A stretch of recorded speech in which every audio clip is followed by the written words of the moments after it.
cultures, and tonight I'm going to read you Daisy Comes Home. This is a beautiful story from China, and so we celebrate our Asian American brothers and sisters, Pacific Islanders, and those from the state of Hawaii. So thanks for being here with me. Hola comunidad de Greenfield, esta es la última noche celebrando las historias del mes de mayo de Asia y de los de Hawái y de las Islas Pacíficas con una celebración de Daisy viene a la casa y esta es una historia de China. So, gracias por estar aquí conmigo. Mañana vamos a empezar de junio con más historias del final del año. Ya es la hora del final del año. Wow.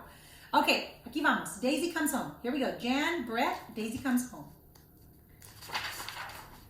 This story is from our native country of Hawaii. Look over the garden wall and you will see 6 happiest hens in China. They live in Mei Mei's candy yard by the Li River, where they lay brown eggs every day for Mei Mei to sell at the market.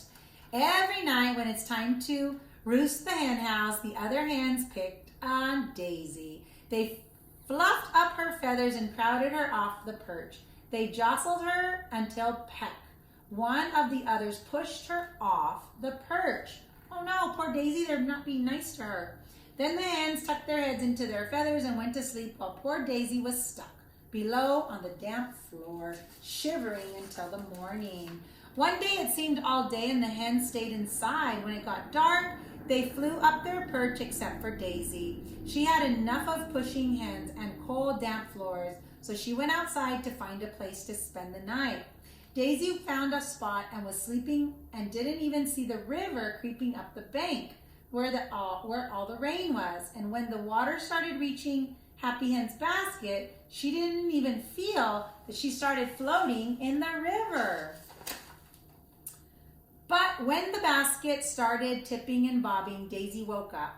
She peeked out and saw a watery world all around her. The sandy yard, the garden wall, and Mei Mei's farmhouse looked smaller and smaller as the current carried her down the river. Oh no, Daisy! A dog was sitting on the deck at the farmhouse at the houseboat when he saw the plump little chicken coming in the basket. He barked and scrambled toward her. Daisy squawked and pecked and beat the air with her wings. It was enough to tip the basket over on the rocks, and she floated away just in time. Daisy looked up and saw 2 big horns and a pair of surprised eyes looking at her. The basket had drifted into the legs of a great big water buffalo floating in the water. The buffalo snorted loudly, scaring Daisy. She flew forward and nipped his tiny, funny muzzle and flapped her wings to scare him back.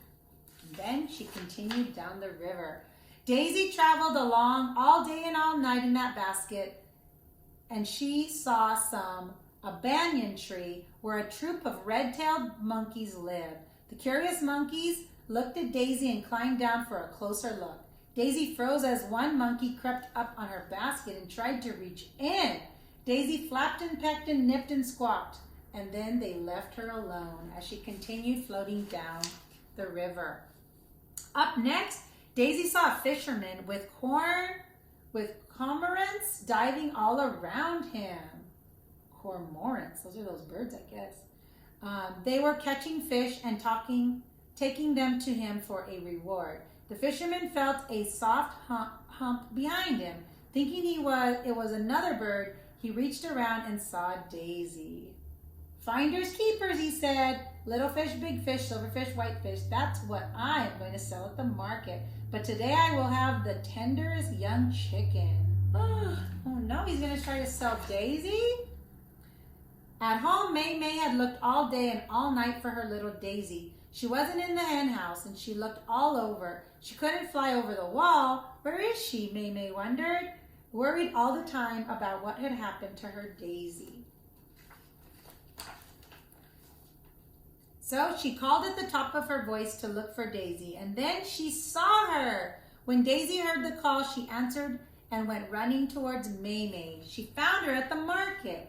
Daisy flew onto Mei Mei's shoulder, and off she went, running back to Mei Mei's basket and finally to go home. The fisherman ran after them, furious. "Stop," he said. "That's my hen." "Finders keepers," May said. And then, with Daisy clinging to her, she ran and didn't stop until they got safely home. That night, as the sun went down, Daisy took a place on the roost. When one of the big hens fluffed up at her wings and spread out, expecting Daisy to fall off, Daisy flapped her wings right back. "I learned that from the boat dog," she said. "I scared a water buffalo with doing that, and so many more. So you are not going to scare me." The lap, lap, lap of the river made a peaceful nighttime song. No bumping, no jostling, no fussing around. Just 6 happy hens, their heads tucked in their feathers, high and warm and safe together. The end. And there you go. Daisy got tough by going all through the water and trying to make sure that nobody scared her. And now she got back and she was going to be tough with those other hens. So thanks so much for joining me. This is a beautiful story celebrating a little hen and one of the happiest hens in China. Thanks for joining me. I'm Super Nana Govan with the Greenfield School District, sending a great big bear hug from our family to yours.